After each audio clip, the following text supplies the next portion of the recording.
నామానికి మహిమ కలుగును గాక. ప్రియమైన దేవుని బిడ్డలారా, మన ప్రభువును, రక్షకుడైనటువంటి యేసుక్రీస్తు వారి నామంలో మీ అందరికీ కూడా మా యొక్క శుభాభివందనాలు తెలియజేస్తా ఉన్నాను.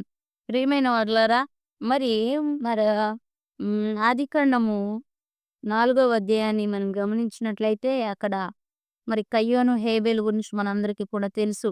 మరి కయ్యోను ఒక అర్పణ తీసుకొస్తాడు. అట్లాగే హేబెలు గూడా అర్పణ తీసుకొచ్చినప్పుడు దేవుడు హేబెలుకు ఉన్నటువంటి అర్పణను అంగీకరించడాన్ని బట్టి కయ్యోనికి మరి హేబెలు మీద అసూయ పుట్టి తనని ఆ యొక్క పొలములో చంపినప్పుడు హేబెలు రక్తము మరి ఆ యొక్క స్థలము నుంచి మొరపెట్టడం అనేది మనం వింటాం.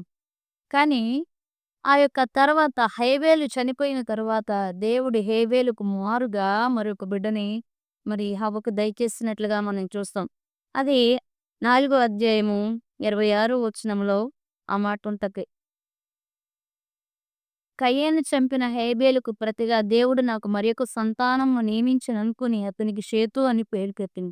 మరియు షేతునకు కూడా కుమారుడు పుట్టెను. అతనికి ఏనోష్ అని పేరు పెట్టెను. అప్పుడు యెహోవా నామమున ప్రార్థన చేయుట ఆరంభమైంది. చూసారా దేవుని యొక్క బిడ్డలారా? మరి ఏబేలు తర్వాత పుట్టినటువంటి వ్యక్తి షేతు. షేతు పుట్టిన తర్వాత మరి ఏనోషు అనేటువంటి ఒక బిడ్డ పుడతాడు. ఆ ఏనోషు ఎప్పుడైతే పుడతాడో అప్పుడు భూమి మీదంట ప్రార్థన ప్రారంభించబడిందని లేఖనం సెలవిస్తా ఉంది. యెహోవా నామమున ప్రార్థన చేయటం ఆరంభమైంది. చూసారా? మరి మనం గమనించినట్లయితే దేవునికి ప్రార్థన ప్రాముఖ్యమని మనందరికీ కూడా తెలుసు. కాబట్టి ఏనోషు పుట్టినంక భూమి మీద దేవునికి ప్రార్థన చేయడం ప్రారంభమైంది. అందుకే కీర్తనకారుడు అంటాడు 5వ అధ్యాయం 3వ వచనం అంటాడు, ఉదయకాలమున నా కంఠస్వరమును నీకు వినిపించెదను. ఆ! నా ప్రార్థన నీ సన్నిధిని సిద్ధం చేసి కాచియుందును అంటాడు. చూసారా? మనం మన జీవితాన్ని ప్రారంభాన్ని దేనితో ప్రారంభించాలని ఆలోచన చేస్తే ప్రార్థనతో మనం ప్రారంభించాలి. నిజమే ఈరోజు క్రైస్తవులంగా చాలామంది ఉంటాం గానీ, మనం ఉదయకాలాన్నే లేసి మరి మంచం మీద ఉండంగానే ఎన్నెన్నో ఆలోచనలు మన హృదయంలో ఉంటాయి. ఆ ఆలోచనలు బట్టి ముందుకు స్పీడ్‌గా ఎళ్ళిపోతూ ఉంటాం గానీ, ఒక్క నిమిషం దిగి మరి లెగవగాల్నే మరి మన స్వరమును దేవునికి వినిపించడం, దేవుని స్వరమును మనం వినటం, ప్రార్థన చేయడం అనేటువంటి అలవాటు చాలా వరకు కూడా మరి క్రైస్తవుల్లో కనబడదు దేవుని బిడ్డలారా. మరి లెగవగానే దేవుణ్ణి కలుసుకునేటువంటి ఆ యొక్క అలవాటు చాలామంది దేవుని బిడ్డలకు ఉండదని నేను అనుకుంటా ఉన్నాను. ఎందుకంటే నిజమే. నువ్వు ఇది కనుక ఒక వ్యక్తి ఇష్టమనుకో, ఆ వ్యక్తిని ఉదయకాలాన్నే లేవడంతోనే ఆ వ్యక్తిని కలుసుకుంటావు. లేదా ఫోను చేసి మాట్లాడతావు. కానీ నీ నీకిష్టమైనటువంటి వ్యక్తుల్లో దేవుడు ముందుండాలని దేవుడు ఆశపడతా ఉన్నాడు. అట్లాగే నీ జీవితాన్ని ప్రార్థనతో ప్రారంభించాలని దేవుడు ఆశపడతా ఉన్నాడు. దావీదు తన జీవితంలో ఉదయాన్నే లేసేవాడంట. తన కంఠస్వరాన్ని దేవునికి వినిపించేవాడంట. అంత మాత్రమే గాదు, తన ప్రార్థన దేవుని సన్నిధిలో సిద్ధపరుచుకుంటూ ఉండేవాడంట. మరి లోకాసువార్త 12వ అధ్యాయం 19వ వచనంలో చూస్తే అక్కడొక ధనవంతుడు మనకు కనపడతాడు దేవుని బిడ్డ. తనకంట భూమి సమృద్ధికరమైనటువంటి పంటనిచ్చిందంట. ఎప్పుడైతే తనకు భూమి సమృద్ధికరమైనటువంటి పంటనిస్తే ఆహారాన్ని సమకూర్చుకున్నాడో వెంటనే తన కొట్లు చాలకపోతే ఆ కొట్లను విప్పి పెద్దవి కట్టించుకుని మరి ఈ ధాన్యమును, ఈ ఆహారాన్నంతా కూడా తనేం చేసాడంటే దాచుకున్నాడంట దేవుని బిడ్డలారా. దాచుకోవడమే మాత్రమే కాదు తనంటున్నాడు, "నా ప్రాణమా తినుము, తాగుము, సుఖించుమడని." అప్పుడు అక్కడ దేవుడిస్తున్నటువంటి హెచ్చరిక ఏంటంటే, "ఓరి వెర్రివాడా! ఈ రాత్రే నీ ప్రాణము నేనడిగితే నీవు సమకూర్చుకున్నదంతా ఏమవునో" అని అడుగుతా. చూసారా? ఈ యొక్క ధనవంతుడు ఏమి సిద్ధపరచుకున్నాడంటే, తన కోసం, తన తరం కోసం, తన ప్రాణం కొరకు మరి ధనవంతుడు సిద్ధపరచుకుంటుంది భౌతికమైనటువంటి, శారీరకమైనటువంటి ఆహారాన్ని సంపాదించుకుని, తన ప్రాణంతో చెప్పుకుంటున్నాడు కొన్ని తరాల వరకు సరిపోయేది ఉందని. కానీ దావీదైతే అలా కాదు. తను ఏమి సిద్ధపరచుకుంటున్నాడంటే, ప్రార్థన సిద్ధపరచుకున్నాడు. ప్రార్థన సిద్ధపరచుకున్నాడు కనుకే తన జీవితంలో ఆ ప్రార్థన ఏం చేసిందంటే దేవుని యొక్క బిడ్డలారా, తనని రాజుగా తన స్థానాన్ని కాపాడుకునేటట్లు చేసింది. నిజమే.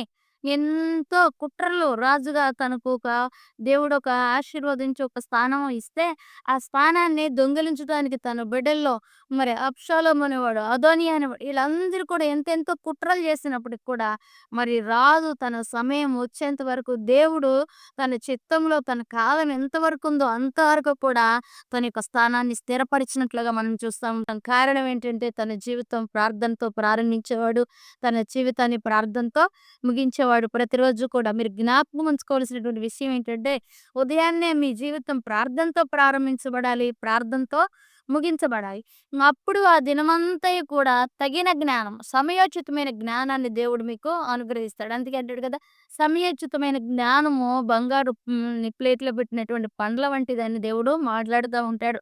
కాబట్టి ప్రియమైనటువంటి వారులారా, మనల్ని సంతోషపరిచేది మరి లోకానుసారంగా మనకి సంతోషాన్ని కలిగించేది ఏదో ఒక రోజు మనకి హాని చేస్తది గనక, నువ్వు ప్రార్థనా పూర్వకంగా ఉంటే నీకు హాని చేసేదేది, నీ సంతోషంలో నిన్ను ఇబ్బంది పెట్టేదేదో నీకు అర్థమైద్ది గనక నువ్వు దానిలో జ్ఞానం కలిగి ఉంటావని దేవుడు జ్ఞాపకం చేస్తా ఉన్నాడు. అలాగే నీవున్న నీకు కలిగిన దానిని బట్టి నీకు తెలియకుండానే అపాయకరమైన మార్గాల్లోకి నువ్వు నడిపించబడతావు. ఈ ధనవంతుడు చూసావా? మరి ధనము సమకూర్చుకోవడాన్ని బట్టి మరి నాకుందిలే అనేటువంటి ఒక గర్వంతో, నెమ్మదితో ఉంటున్నట్లుగా మనం చూస్తా ఉన్నాం. నీకు కలిగింది నిన్ను ఒకరోజు అపాయంలో పడేస్తది. కాబట్టి నీకు కలిగింది కలిగి ఉండటం మంచిదే కాదని నేననను. కానీ దానిని నువ్వు ప్రార్థనాపూర్వకంగా కాపాడుకోవడం అనేది ఈ భూలోకంలో ఎంతో అవసరమని నేను జ్ఞాపకం చేస్తాను. నీ జీవితం ప్రార్థనతో ప్రారంభించబడాలి అంటే నువ్వు కొన్ని పనులు త్యాగం చేయాల్సినటువంటి వ్యక్తిగా ఉన్నావు. మరి దేవుడు కూడా చూడండి ప్రభువైన యేసుక్రీస్తు వారు కూడా లోక సువార్త 22:44 వచనంలో మరి దేవుడు చెమట రక్త బిందువులుగా మారేంతగా ప్రార్థన చేశాడు. ఎంత శోధన పెరిగిందో అంత అధికంగా ప్రాణం పెట్టి ప్రార్థన చేసినవాడు మన దేవుడైనటువంటి, మన ప్రభువైనటువంటి యేసుక్రీస్తు వారని జ్ఞాపకం చేయడానికి నేనెంతో సంతోషపడుతున్నా. దుఃఖం పెరిగే కొలది, శ్రమ పెరిగే కొలది మరి ప్రార్థనలో ఆయన ఆసక్తిని పెంచుకొని ప్రార్థనలో పోరాడాడు దేవుడు. అందుకే పాపం మీద, శత్రువు మీద విజయాన్ని మరి చేజిక్కించుకున్నాడు. మనకు కూడా ఆ విజయాన్ని దేవుడు సమకూర్చినట్లుగా మనం చూస్తా ఉన్నాం. మరి జీవితం ప్రార్థనతో ప్రారంభించకపోతే ఇంట్లో ఉన్న కొద్ది సంతోషం గూడా దుఃఖంగా మారేటువంటి పరిస్థితులున్నాయి. కాబట్టి నీ నీ నీకు ఇంట్లో కొంచెం సంతోషం ఉందేమో, నీకు కలిగిన దాంట్లో తృప్తి పడుతున్నావేమో, అబ్బా! ఏ శ్రమ లేదని హ్యాపీగా ఉంటున్నావేమో, ప్రార్థన మర్చిపోతూ ఉన్నావేమో, ఆ సమయంలో నీకు కలిగిన కొద్దిది గూడా దుఃఖంగా మారే అవకాశం ఉంది గనక నువ్వేం చేయాలంటే ప్రార్థన చేయాలని దేవుడు జ్ఞాపకం చేస్తా ఉన్నాడు.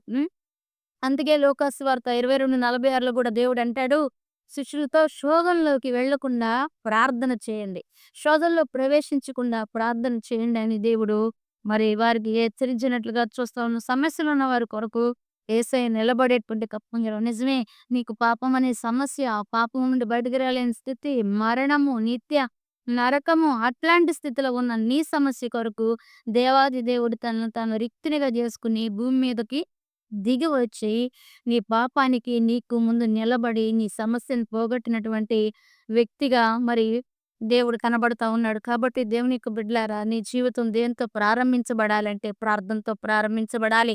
నీ జీవితం దేనితో ముగించబడాలంటే ప్రార్థనతో ముగించబడాలి. ఎప్పుడైతే నువ్వు ప్రార్థనతో నీ జీవితాన్ని ప్రారంభిస్తావో నీ స్థానాన్ని ఎవరు కూడా కదిలించలేరని దేవుడు జ్ఞాపకం చేస్తా ఉన్నాడు. నీకున్న స్థానం నిన్ను వదిలిపోదు. దేవుడు నిన్ను నియమించిన స్థలంలో నువ్వు స్థిరంగా, సుఖంగా, సంతోషంగా ఉండగలుగుతావు. ఎప్పుడైతే నువ్వు ప్రార్థన వదిలిపెట్టి లోకం మీద బిజీ అయిపోతూ ఉంటావో, అది ఏదో ఒక రకంగా అది నువ్వు సంపాదించుకున్నదైనా, నీకు కలిగినదైనా నీకు ఇబ్బందిని, ఇరుకును కలగజేస్తుందని దేవుడు జ్ఞాపకం చేస్తా ఉన్నాడు దేవుని యొక్క బిడ్డలారా. కాబట్టి నిన్ను సంతోషపరచాలి. అది నీకు హాని కలిగించకుండా ఉండాలంటే మాత్రం ఖచ్చితంగా నువ్వేం చేయాలి? ప్రార్థనాపూర్వకంగా ఉండాలి. లోకానుసారంగా ప్రవర్తించావంటే దేవుని హెచ్చరిక వెర్రివాడా! ఈ రాత్రి నీ ప్రాణం అడుగుతున్నానని దేవుడు హెచ్చరిస్తాడు కదా! అదే ప్రార్థనాపూర్వకంగా ఉండావంటే రాజుగా తన స్థానాన్ని దేవుడు గొప్ప చేశాడు దావీదుని.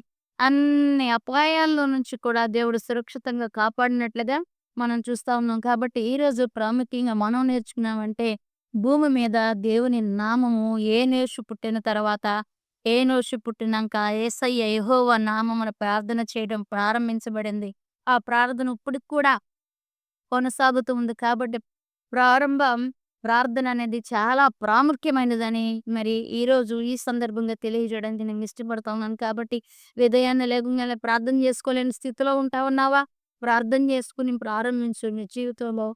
దేవుడు మరి నేను ఏయో చేస్తాడని కాదు గానీ, నీకొక నెమ్మది కలిగిద్ది. నువ్వు పని చేసుకోవడానికి శక్తి కొత్తగా శక్తి పుట్టుకొస్తది. బద్ధకం ఉండదు నీలో. కాబట్టి ప్రార్థన పూర్వకంగా చేస్తే నువ్వు జ్ఞానవంతుడవుతావు.